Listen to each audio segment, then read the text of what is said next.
Are these the best wide-fitting cleats on the market?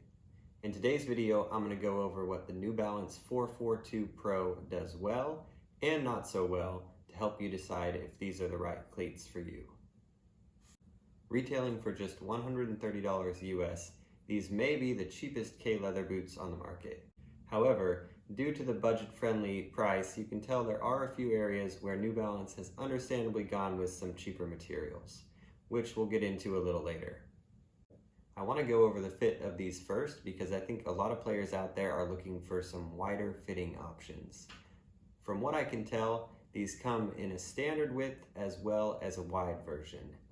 I have a medium width foot, so I wasn't sure what size to get, but after reading some reviews, I went a half size down to a US 8 with the regular width, and I'm glad I did.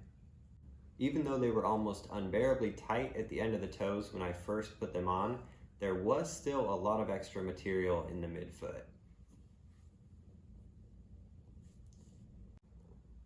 You can really see how wide that midfoot is from the bottom. Now, being kangaroo leather, I did expect the toe box to stretch a bit, and thankfully that did happen within about 10 or 15 minutes in them. They are still a little tighter than I would like lengthwise, but I still expect them to loosen up a bit more, and they would have been way too wide for me if I would have gotten true to size. My recommendations for sizing: if you have narrow feet, I would probably pass on these, to be honest. And if your feet are medium width, I would try a half size down. If you have somewhat wide feet, I think you can go true to size with the regular width, and if you have extremely wide feet, I would try true to size with the wide option. I was pleasantly surprised by the K-leather in these, with them being a relatively cheaper option. However, the quality feels really good. The leather toe box is really soft and padded and feels great when shooting and juggling, and honestly is not what you would expect from a $130 pair of boots. Interestingly, the leather on my black pair does not feel nearly as good as the gray pair. I'm not sure why that is, but you may consider trying a few different colors to see which you like best. Now for the not so good. The 442s switch to a synthetic upper at the midfoot, and this is where the boot starts feeling a little bit cheaper. The synthetic here is not terrible, but it does feel pretty plastic-like and not at all like leather. Maybe it'll soften up with a few more wears. I'll put an update in the comments if it does.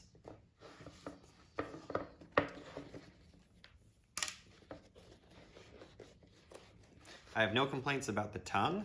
It feels somewhat suede-like and has a little bit of extra padding on the sides, which feels good. And then moving back, we get a little more padding just below the ankles on both sides, and then a heel, which to be honest does not feel great. The heel is pretty hard, and you can tell this is one of the areas they use to cut the cost a little bit, but even still I wouldn't say it's uncomfortable. Something that surprised me even more than the K-leather on these was the weight. I noticed it immediately when picking them up out of the box. I knew they were on the lighter side, but I was not expecting a K-leather and somewhat budget boot to weigh less than 7 ounces. Now my pair, let's see what it weighs in as.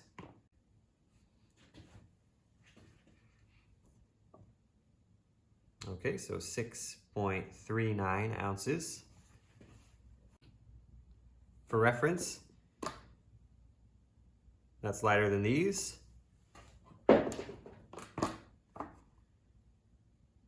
These,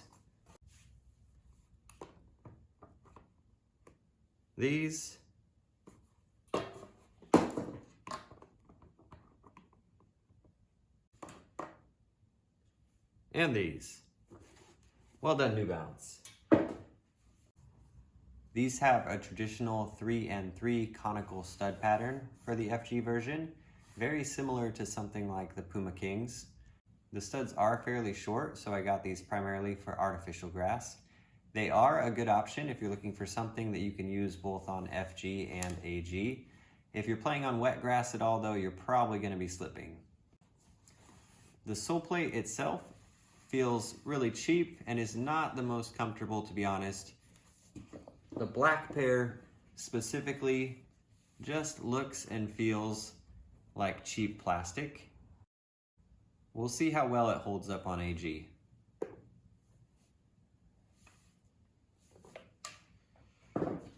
Despite those issues, I still think this is one of the best leather boots under $150, and you can often even find them on sale for cheaper than that.